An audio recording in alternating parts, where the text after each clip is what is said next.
A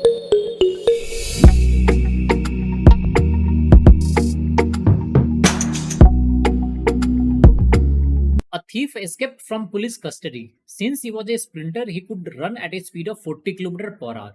The police realized this after 3 hours and started chasing him in the same direction at 50 km per hour. The police had a dog which could run at a 60 km per hour. The dog would run to the thief and then return to the police and then would run back towards the thief. It kept on doing so till the police caught the thief. Find the total distance traveled by the dog in the direction of the thief. देखो ये अपने आप में important point है कि to the direction of the thief आपको distance निकालना है। ये क्लियर है? देखो हो क्या रहा होगा, मान लो ये कस्टडी पॉइंट था जहां से थीफ स्केप कर गया, भाग गया। तो थीफ की स्पीड कितनी है? 40 किलोमीटर पर आवर। तो 3 घंटे में थीफ कितना आगे चला गया होगा? सिंपली 40 इंटू 3 120 किलोमीटर ये आगे चला गया होगा। ये क्लियर है? तब जाकर पुलिस को रियलाइज होगा कि वो चोर तो भाग गया। तो अब क्या करेगा? पुलिस इसको चेज करना शुरू करेगा। तो पहले डॉग को भूल जाओ, पहले ये देखो कि पुलिस थीफ को कितने देर बाद कैच कर लेगा। तो दोनों के बीच में डिस्टेंस कितना है बच्चों? 120 किलोमीटर का। दोनों के बीच में रिलेटिव स्पीड कितना है? ये दोनों सेम डायरेक्शन में मूव कर रहा है। थीफ कर रहा है 40 किलोमीटर पर आवर की स्पीड से और पुलिस इसको चेज कर रहा है 50 किलोमीटर पर आवर की स्पीड से। तो टोटल ये कितने देर में इसको चेज कर लेगा? तो दोनों का रिलेटिव स्पीड कितना होगा? दोनों सेम डायरेक्शन में मूव कर रहे हैं तो दोनों का डिफरेंस, तो आप लिखोगे 120 किलोमीटर जो गैप है और difference 50 minus 40 that imply 10 kilometre और ये पर आवर। तो किलोमीटर से किलोमीटर कैंसिल और 10 से ये 12 दैट इंप्लाई 12 आवर्स के बाद पुलिस थीफ को कहीं ना कहीं यहां से क्या कर लेगा? मान लो इस पॉइंट पे थीफ को पुलिस कैच कर लेगा। अब ये पुलिस और थीफ दोनों एक ही पॉइंट पे होंगे। ये क्लियर है? नाउ अब आप डॉग की सिचुएशन को एनालाइज करो। डॉग पुलिस के साथ साथ ही तो जर्नी स्टार्ट किया होगा, लेकिन यहां पे क्लू है। डॉग की स्पीड क्या थी? वो थी 60 किलोमीटर पर आवर। तो डॉग क्या करेगा? डॉग ऑफ कोर्स पुलिस से पहले ही थीफ को कैच करेगा। कैच करे या ना करे, एटलीस्ट उसको टच तो करेगा। उस पॉइंट पे दोनों एक पॉइंट पे होंगे और वो कितनी देर में होंगे? सिंपली होगा 120 किलोमीटर का गैप है और दोनों के बीच में अब रिलेटिव स्पीड कितना होगा? ये 40 है थीफ का स्पीड और 60 है डॉग का स्पीड, तो दोनों का डिफरेंस हो जाएगा 20 किलोमीटर पर आवर। तो फर्स्ट टाइम ये कितनी देर बाद कैच कर लेंगे? 120 और divided by 20 kilometre per our that imply 6 hours के बाद क्या होगा?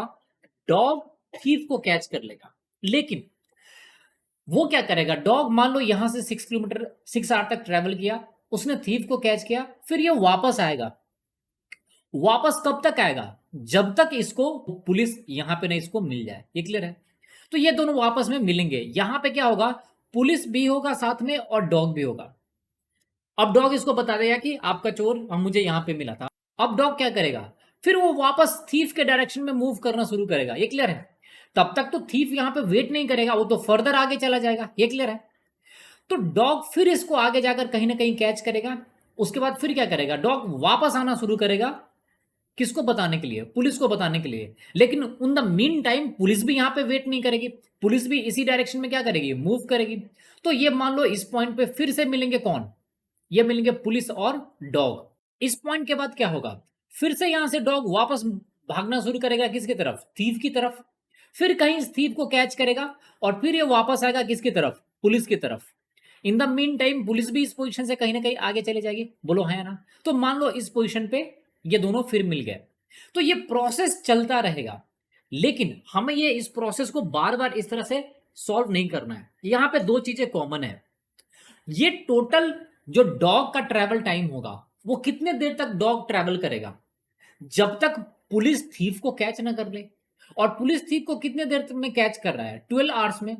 दैट इंप्लाई जो डॉग का टोटल ट्रैवल टाइम होगा ना, डॉग आगे पीछे कितनी देर तक करेगा? वो 12 आवर्स तक करेगा। और डॉग की स्पीड क्या थी? वो है 60 किलोमीटर पर आवर।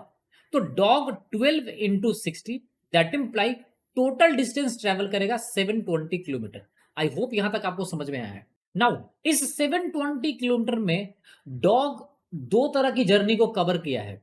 एक, जब पुलिस और डॉग दोनों सेम डायरेक्शन में मूव कर रहे थे, ये क्लियर है, जैसा बिगिनिंग में था, फर्स्ट टाइम यहां पे थीफ को कैच करने से पहले, और दूसरा जब पुलिस थीफ की तरफ मूव कर रहा हो और डॉग पुलिस की तरफ मूव कर रहा है इसको बताने के लिए, ये क्लियर है। ये दो तरह की जर्नी होगी पुलिस और डॉग के रिलेशन में, आप थीफ को भूल जाओ। तो जब ये दोनों सेम डायरेक्शन में मूव करेंगे बच्चों, तो दोनों को सेम टाइम मिलेगा, ये क्लियर है। दोनों की इफेक्टिव स्पीड कितनी हो जाएगी, रिलेटिव स्पीड, मैं बात कर रहा हूं डॉग की और मैं बात कर रहा हूं पुलिस की। तो दोनों के बीच में इफेक्टिव स्पीड कितना हो जाएगा, ये था 50 और ये था 60। तो जब ये दोनों सेम डायरेक्शन में मूव करेंगे तो इन दोनों के बीच में रिलेटिव स्पीड हो जाएगा 10 का। और जब ये अपोजिट डायरेक्शन में मूव करेंगे, पुलिस 50 से लेफ्ट टू राइट और डॉग राइट टू लेफ्ट, तो इसका स्पीड हो जाएगा 60। तो दोनों के बीच में रिलेटिव स्पीड कितना हो जाएगा, वो हो जाएगा 110 किलोमीटर का, ये क्लियर है। नाउ जो सबसे मोस्ट इंपॉर्टेंट पॉइंट है कि जब डॉग यहां से जर्नी स्टार्ट करके फर्स्ट टाइम थीफ को कैच किया था, तो जब दोनों सेम डायरेक्शन में मूव कर रहे थे तो पुलिस को भी उतना ही टाइम मिला था और डॉग को भी उतना ही टाइम मिला था, ये क्लियर है। और जब डॉग ने थीफ को कैच करने के बाद जब वो पुलिस को बताने आ रहा था तो उसको भी उतना ही टाइम मिला था जितनी देर में पुलिस आगे गया था, ये क्लियर है। तो यहां पे टाइम कांस्टेंट है, या तो ऑनवर्ड जर्नी को देखो या रिटर्न जर्नी के देखो डॉग का, वो पुलिस के रिस्पेक्ट में टाइम कांस्टेंट है। तो जो डॉग का जो टोटल जर्नी होगा ना 720 किलोमीटर, उसमें दो कंपोनेंट होगा, एक फॉरवर्ड जाने का और एक बैकवर्ड आने का।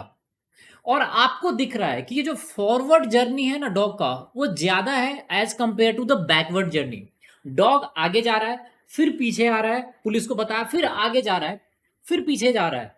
तो जो फॉरवर्ड जर्नी होगी ना थीफ की तरफ, डॉग की जर्नी वो ज्यादा होगी as compare to backward journey के। और वो किस रेशियो में डिवाइड होगा, जो स्पीड का रेशियो है, सिंस यहाँ पे टाइम क्या है बच्चों, कांस्टेंट है। तो जब टाइम कांस्टेंट हो तो आप क्या लिखते हो, S1 upon S2 is equal to क्या होता है, ये होता है बच्चों D1 upon D2। I hope ये क्लियर है। तो यहां पे दो टाइम है, एक S1 होगा रिलेटिव स्पीड जब दोनों सेम डायरेक्शन में है, और दूसरा स्पीड कौन सा होगा जब दोनों अपोजिट डायरेक्शन में है, और वही डिस्टेंस का रिलेशन है। तो रेशियो क्या मिलेगा बच्चों, वो जब सेम डायरेक्शन में मूव कर रहे थे तो कितना था, वो था बच्चों 10 किलोमीटर का। जब अपोजिट डायरेक्शन में मूव कर रहे थे तो वो कितना था बच्चों, 110 किलोमीटर का। तो दोनों में रेशियो कितना हो जाएगा, ये 0 से 0, दैट इंप्लाई 1:11। दैट इंप्लाई जो ये टोटल 720 किलोमीटर का जर्नी था डॉग का 12 आवर्स में, वो 1:11 में डिवाइड होगा। यानी 12 यूनिट का वैल्यू किसके इक्वल है बच्चों, वो इक्वल था आपका 720 के। तो 1 यूनिट का वैल्यू कितना हो जाएगा, सिंपली 60 के। उसमें से डॉग 11 यूनिट किसकी तरफ मूव करेगा, टुवर्ड्स थीफ।